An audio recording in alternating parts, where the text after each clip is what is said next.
Mina, konbanwa, JesusFreakinGamer here. Tonight's message is coming out of 2 Chronicles chapter 16, but we're going to back up to chapter 14 real quick to see something that happened in King Asa's life first to set the pace for what we're going to read in chapter 16.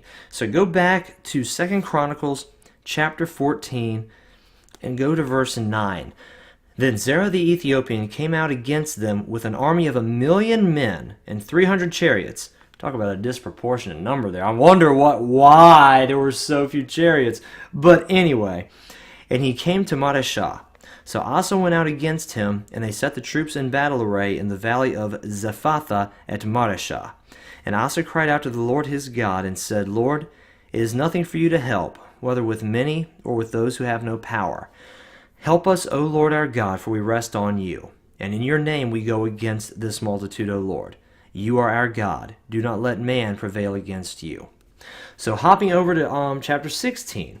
In the 36th year, this is verse 1, in the 36th year of the reign of Asa, Baasha, king of Israel, came up against Judah and built Ramah, that he might not let none go out or come in to Asa, king of Judah. Then Asa brought silver and gold from the treasuries of the house of the Lord and of the king's house, and sent to Ben-Hadad, king of Syria, who dwelt in Damascus, saying, Let there be a treaty between you and me, as there was between my father and your father. See, I have sent you silver and gold. Come, break your treaty with Baasha, king of Israel, so that he will withdraw from me. So Ben-Hadad heeded King Asa, and sent the captains of his armies against the cities of Israel. They attacked Ijon, Dan, Abel-Maim, and all the storage cities of Naphtali. Now it happened when Baasha heard it that he stopped building Ramah and ceased his work. Then King Asa took all of Judah, and they carried away the stones and timber of Ramah, which Baasha had used for building, and with them he built Geba and Mizpah. Verse 7, And at that time Hanani the seer came to Asa king of Judah and said to him, Because you have relied on the king of Syria, and have not relied on the Lord your God, therefore the army of the king of Syria has escaped from your hand. Were the Ethiopians and the Lubim not a huge army with very many chariots and horsemen? Yet because you relied on the Lord, he delivered them into your hand. For the eyes of the Lord run to and fro throughout the whole earth, to show himself strong on behalf of those whose heart is loyal to him. In this you have done foolishly. Therefore from now on you shall have wars. Then Asa was angry with the seer and put him in prison, for he was enraged at him because of this.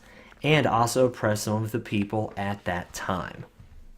So, there is nothing wrong with having a friend and relying on them.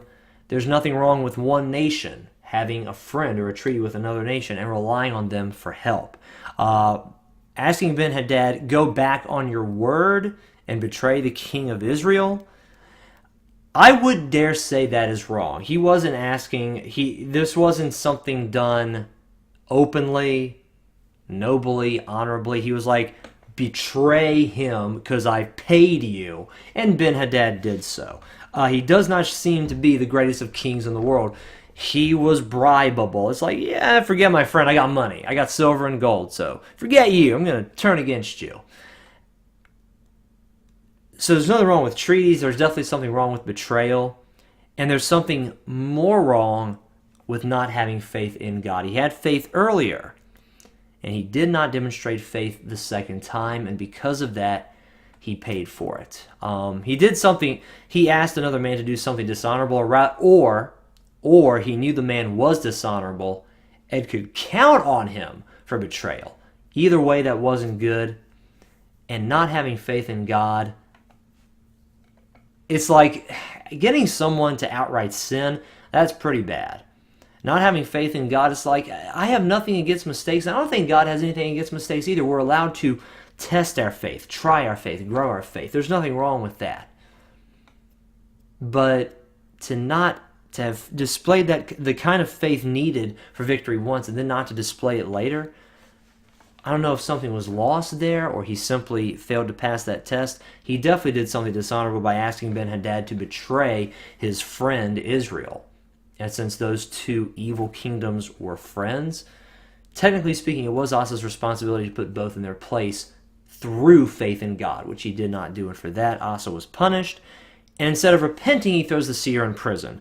So he he did so many good things that I preached about earlier today. Some of the things he did in Israel were just absolutely outstanding, spot on. I may or may not revisit chapter 15 to finish it up, but he was so spot on earlier in life, and to see him fall at the end, to make all of these mistakes, to ask one person to betray another, to not rely on the Lord as he had already done in the past, and to not take care of two evil kings when he should have stepped up in faith to do so. And then after all of that, to not even repent of his actions. He completely fell. He completely fell. And according to the end of the chapter, he died because of a malady in his feet, and even then he consulted the physicians and not the Lord his God for healing, and he died. So may all of our ends not be his, and may we learn to put faith in our God, because we can count on him. Look at those faith markers in the past. He had a faith marker. He knew he could count on the Lord, and he didn't look back. May we look back on our faith markers and know God can get us through it. And when things are looking bad, to make sure we rely on him, even if we have all the resources in the world, to look to him first and to say, God, I can take care of this, but first and foremost, I'm waiting on you and I'm counting on you. I'm going to do what you want me to do. And if that means using my resources, great. If that means exercising faith and growing there again, that's great too. So guys, thank you very much for watching. I love you, and God bless.